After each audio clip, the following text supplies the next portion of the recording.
It's Candice Dickinson here, Artistic Director at HART, and I'm so excited today to be sitting down with the amazing Emily Dake, who is the director of our upcoming show, Golden Age New Voices, playing May 15th through the 31st on our main stage. We're going to get into it. Hi. All right. Hi. Let's talk about this show. So we normally start with how it got into the 2026 season. That's all you, 'cause I don't know. Yes, yeah. Sort of. No, you were, but it was. Yeah, I was looking at our season. I kind of, try to make sure that we have opportunities for every type of performer, different singers, all of that. And I've also kind of, to be, perfectly honest with you guys, I've been trying to figure out what works in our May time slot, because we don't have all of our, snowbirds here and all that stuff. And so I really wanted to try a musical review, because those tend to do well here. People love them. And I want it to be Golden Age, because we have so many incredible singers in this region that I really wanted to highlight. And then I know you have been wanting to get into directing. Emily was my assistant director on Next to Normal. And you've done a few things around as well. Been in a million cabarets, so it felt like a good fit. And you're a Golden Age gal. I am classical soprano. Yes. So yes, I approached Emily about it and asked if you wanted to direct the show and put it together, and surprisingly you said yes. I did, and it's my first time. So Candice was like, hey, what should we do with this May slot? Let's give it to an unsuspecting newbie. But no, I'm really excited for the opportunity.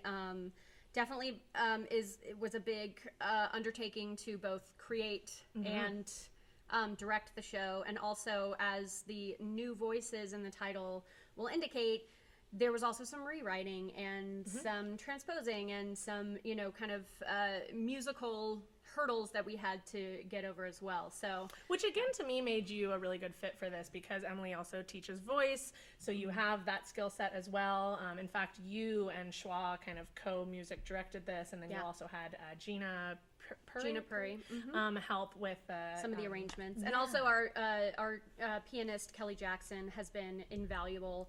She kind of came in and was like, "How soon can I come to rehearsal?" And then she got to rehearsal and she was like, "Great, how about we do this?" And I'm like, yes, thank you. I'm like, as many people as I can get wisdom from and support from, I'm totally on board with that. Yes, I love how collaborative this whole experience has been. So before we get too far into the show, let's tell them how they might recognize you, what you have been in at HART, what you've been in around the area. Yeah, so my big thing at HART was I was Marion the Librarian in The Music Man. It was incredible. It was like my first show back in almost 12 years. Oh. Yeah, so I had taken a big long break, and Candice kind of reeled me in, and it was great. And of course I got the bug again, as we all do.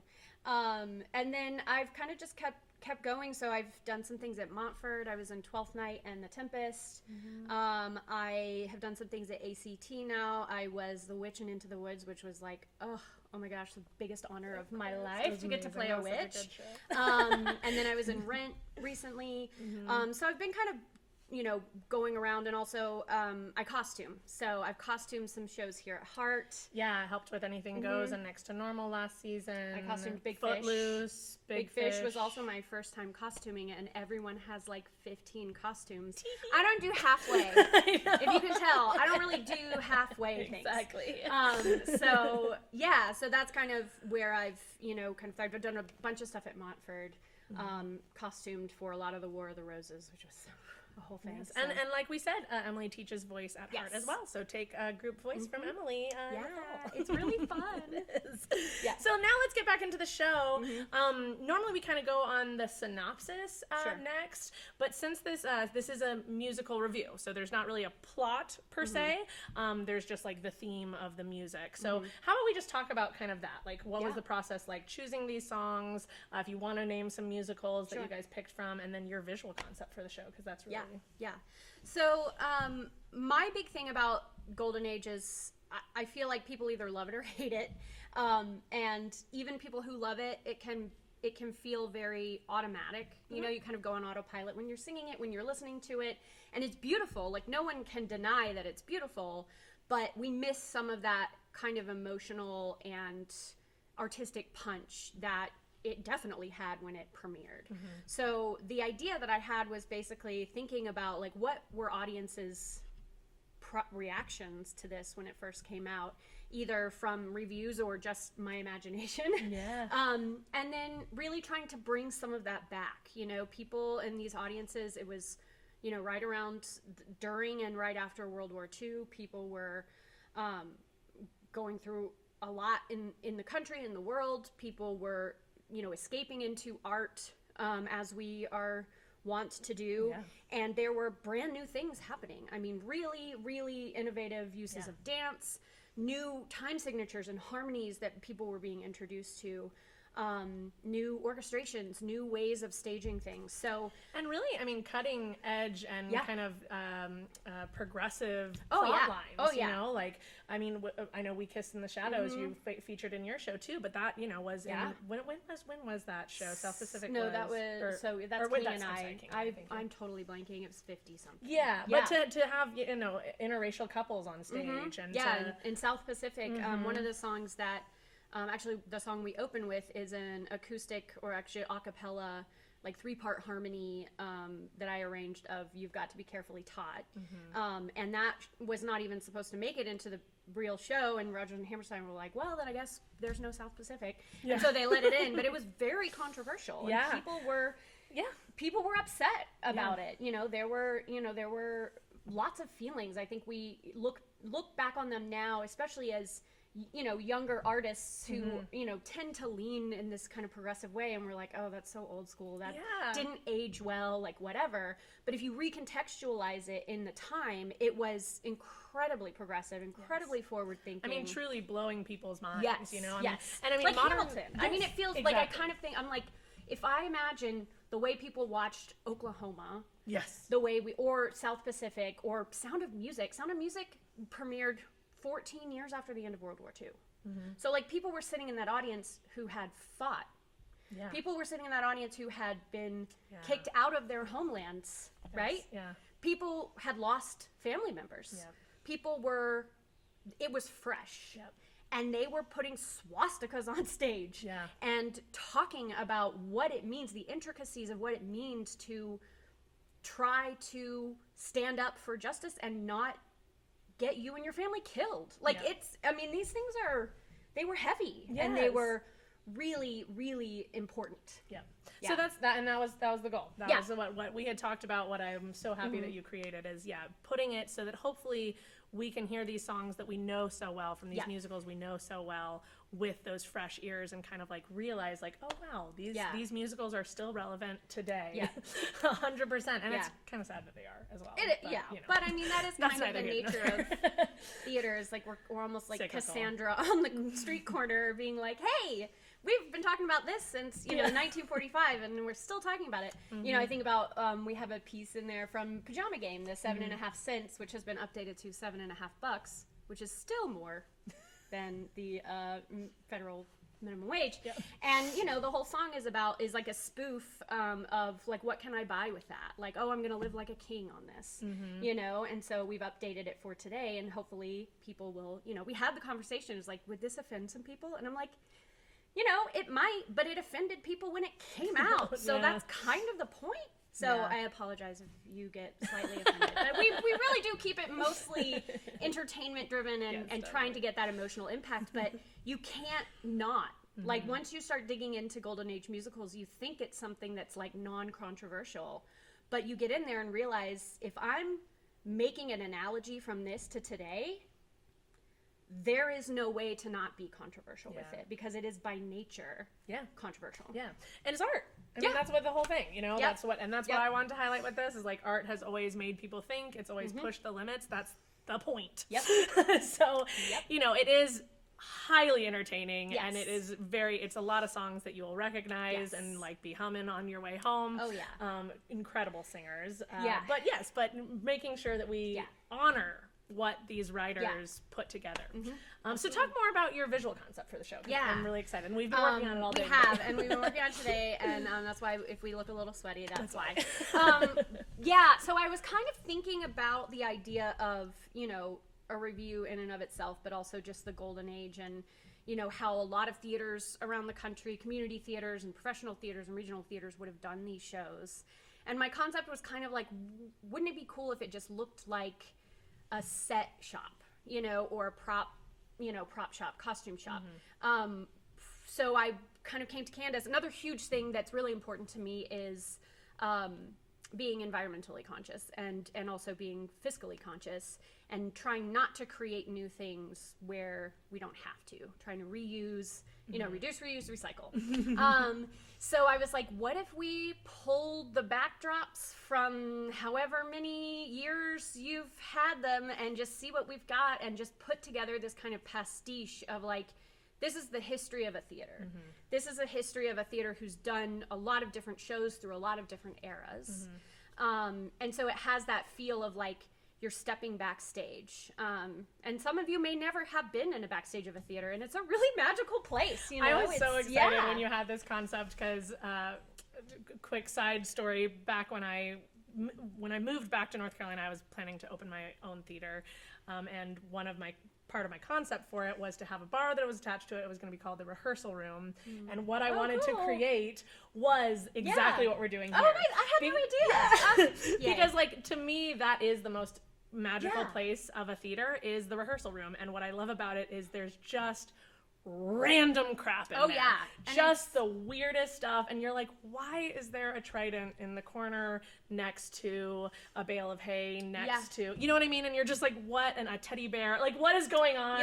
But then you use it, you know? And it's like this ambient inspiration that happens. It's like you look at it, and even if you don't realize you're doing it, you start to create a story about a mermaid that is now a farmhand and is really regretting being turned into human. You know what I mean? Like, it's just, and that's what makes it so fun. So I have loved going and finally getting to pull all these props and costumes and stuff that I've been looking at for years. Like, oh, that's so cool. When are we going to get to use that again? So it's going to be a feast for the eyes. And I think it'll be really fun for the HART audience too, because you'll probably recognize some things. You know, especially if you're someone who's been coming here, you know, to see shows or been in shows for a really long time. You may see something you haven't seen in 20 years, 30 years. Rose actually had a really fun idea today that we should like create a scavenger hunt, like like a shows. List the shows. I Spy. That would be really fun. I would actually really enjoy that. Wonderful. So we've talked about concept. We kind of know what the show is about. Let's talk about a challenge that you've had to overcome with this show. There have been a lot. There have been. So I think the biggest thing is, you know, you kind of go into, especially the concept of a review where you're pulling in all of these different inspirations. It's not like we have a script that we're following, right? We don't have a cast of characters that we are looking to fill. So the world is your oyster, which is wonderful, but also can be really overwhelming. And, you know, you come in with these ideas, and I came in too with these kind of assumptions of what were going to be my like sure bets, what were going to be my sure things that I could rely on. And all of those things kind of got flipped on their head. You know, people that I was really hoping to work with just weren't able to make it happen. Concepts just weren't able to get off the ground. You know, people having to leave the production for various reasons, which in a review is possible because you can just kind of fill things in, but it requires a lot of pivoting. But what I found was that there were other things that I was not expecting to be so strong that I was able to lean into. So I was like, I'm not gonna put my energy into forcing something that isn't ready. Instead, I'm gonna pivot and lean into this person, this concept, this resource that I have that I wasn't really expecting that turned out to be rock solid, you know? So, and I love that about theater too. I mean, I am like the most okay with change now because I just constantly have to be like, all right, well, that isn't happening anymore, so let's forget about that and move on. It's a good thing. Well, I'm so excited with where it's ended up. I think that you did the right thing with kind of leaning where you did and trusting what it is, and now you have like just the greatest cast that is. So you know, and I keep saying that. Why don't you talk a little bit about who is on our stage for this?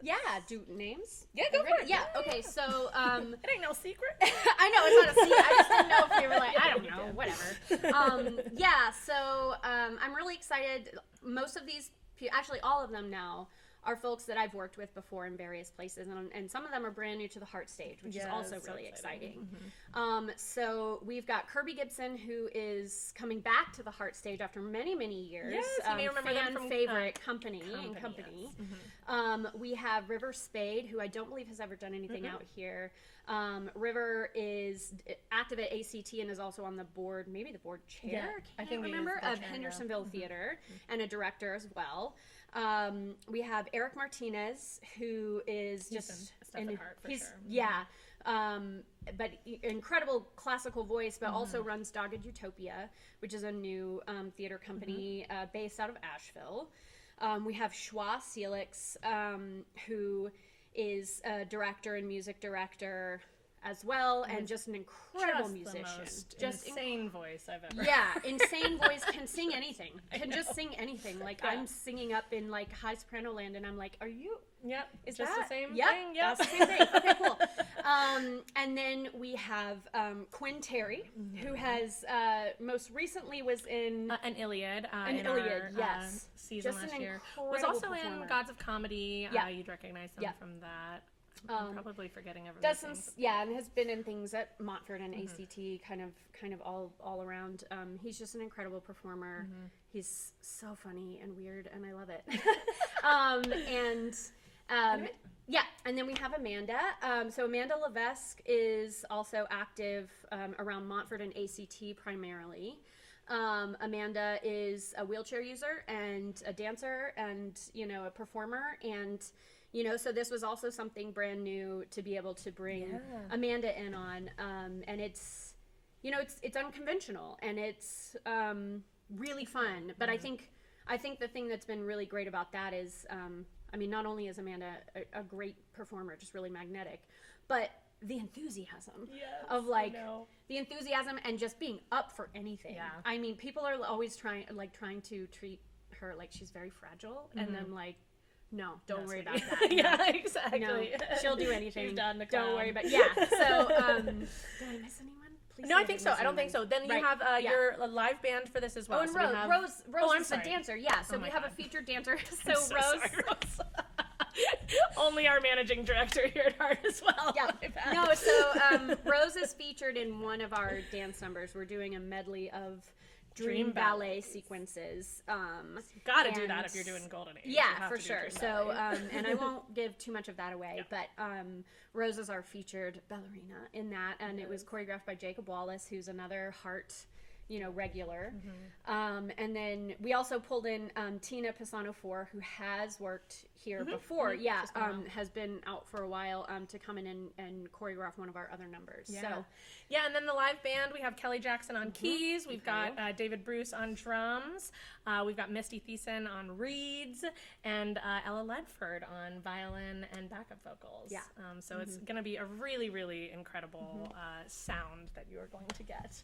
Yeah. So what about your favorite part, either of the process or in the show? I think my favorite part has been working on the mashups. Yeah. So I had this idea for mashing up. I'm an elder millennial. Glee is, in my blood, unfortunately. Like microplastics, it's not going anywhere. So I just, I had this idea to do these mashups either of Golden Age musicals with each other, or Golden Age musicals with what would have been contemporary pop or rock music, and then also with modern music, because I love showing the fact that while the sound might have changed, there are these kind of numbers that happen, like the 11 o'clock number is always the 11 o'clock number, right? And there's always the number about home and about realizing the importance of home is a stalwart of musical theater, and so kind of showing the progression of that and showing how all of those fit together.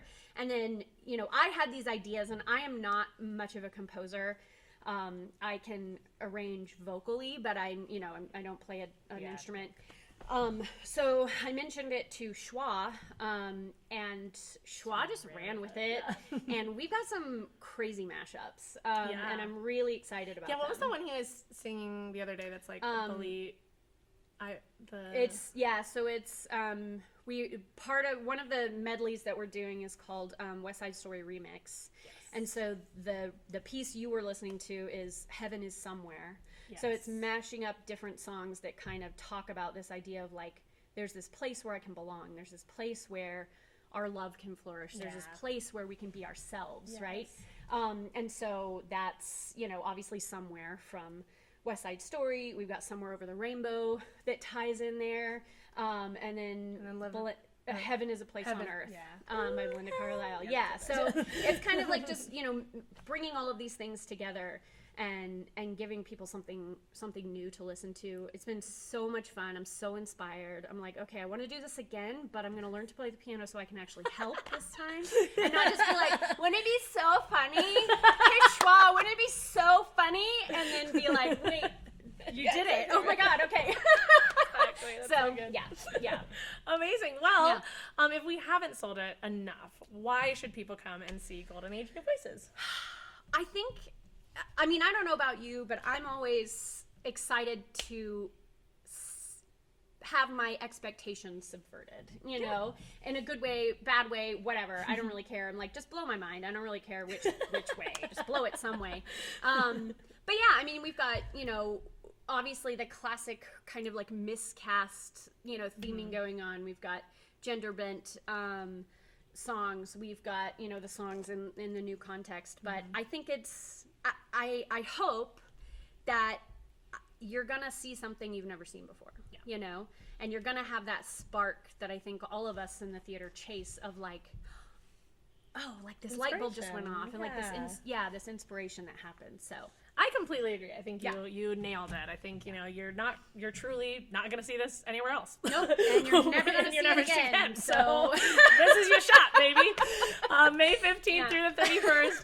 I cannot emphasize enough how incredible these singers are. I was so impressed every time that I have listened in. I can't wait to see it all come together. So we will see you guys there. And it's our season opener. Yeah. So come on. You can't say that you saw every show at HART if you don't see every show at HART, you know? True. FOMO. Let's well, we will see y'all there. We do want to just say that we have a new kind of thing we're doing this year, where we do have a pay what you can night the first Saturday of every show. So those tickets will go on sale just 1 week before, but if you are having tight pockets right now, please do not let that deter you from coming. We have tickets as low as $0. So you got to come see the show. We will see you there May 15th through the 31st. Of course, tickets on sale, hearttheater.org. Thank you so much, Emily. Thank you. And thank you. Yes, bye, guys.